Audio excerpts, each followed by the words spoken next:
Sistem ekonomi. Pada akhir pembelajaran, pelajar akan dapat mentakrif dan menerangkan sistem ekonomi konvensional iaitu sistem ekonomi kapitalis, sosialis dan campuran dari aspek ciri-ciri dan penyelesaian masalah asas ekonomi. Yang kedua, pelajar dapat menerangkan kebaikan dan kelemahan sistem ekonomi kapitalis. Yang ketiga, pelajar dapat menerangkan tujuan campur tangan kerajaan dalam sistem ekonomi.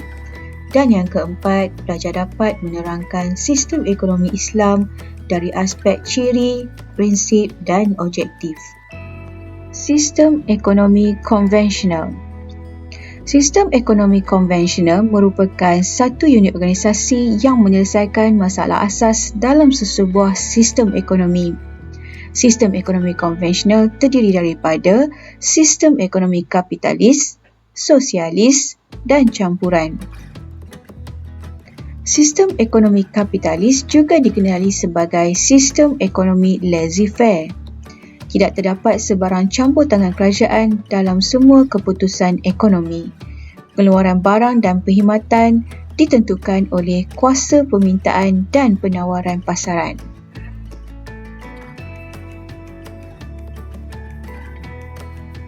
Terdapat kebaikan dan kelemahan dalam sistem ekonomi kapitalis.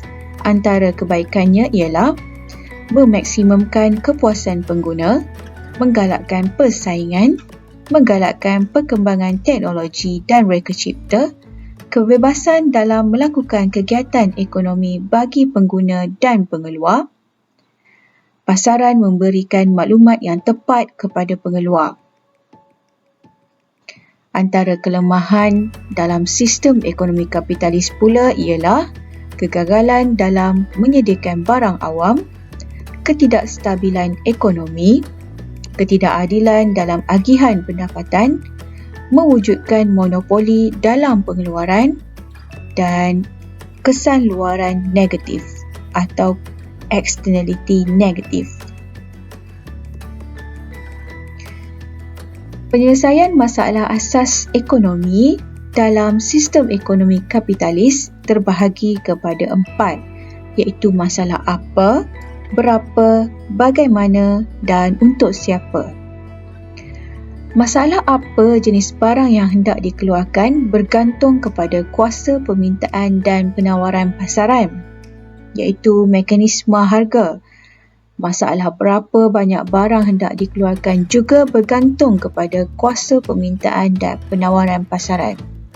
Masalah bagaimana barang hendak dikeluarkan bergantung kepada intensif buruh atau intensif modal, yang mana satu yang lebih meminimumkan kos pengeluaran supaya motif pengeluar untuk memaksimumkan keuntungan dapat dicapai. Dan akhir sekali, masalah untuk siapa barang dikeluarkan bergantung kepada agihan pendapatan isi rumah. Sistem ekonomi sosialis. Sistem ekonomi sosialis adalah sistem ekonomi yang dikawal sepenuhnya oleh kerajaan. Motif pengeluaran adalah untuk meningkatkan kesejahteraan dan kebajikan masyarakat dan tiada motif keuntungan. Semua sumber adalah milik kerajaan. Kerajaan akan menentukan semua jenis barang yang hendak dikeluarkan.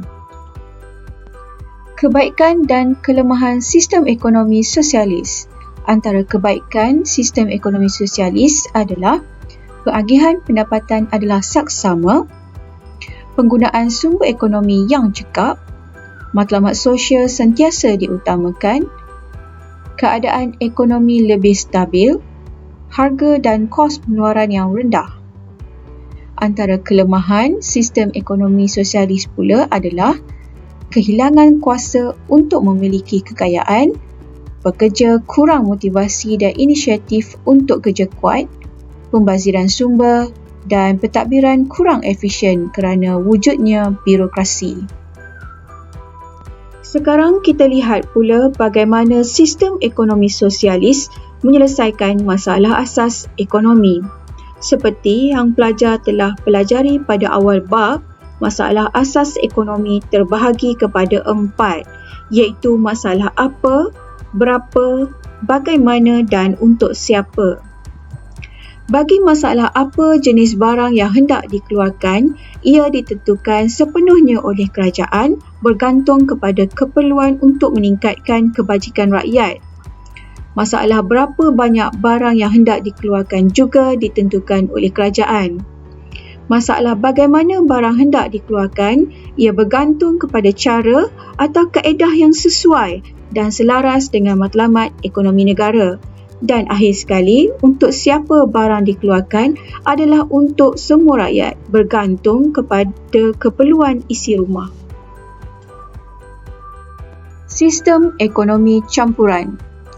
Sistem ekonomi campuran merupakan gabungan daripada sistem ekonomi kapitalis dengan sistem ekonomi sosialis. Rasionalnya, kerajaan perlu campur tangan dalam sistem pasaran bebas untuk mengurangkan kelemahan yang wujud dalam pasaran bebas. Contoh campur tangan kerajaan ialah seperti pelaksanaan dasar kawalan harga, dasar percukaian dan subsidi.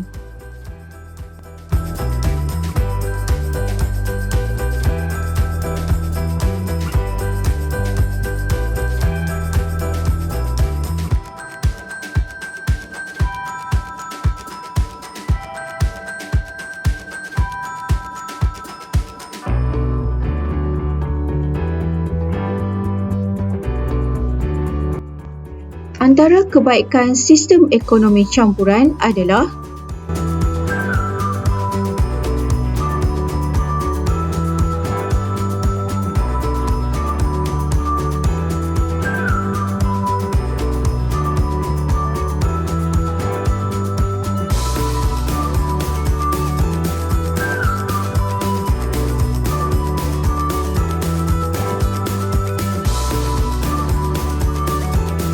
penyelesaian masalah asas ekonomi dalam sistem ekonomi campuran.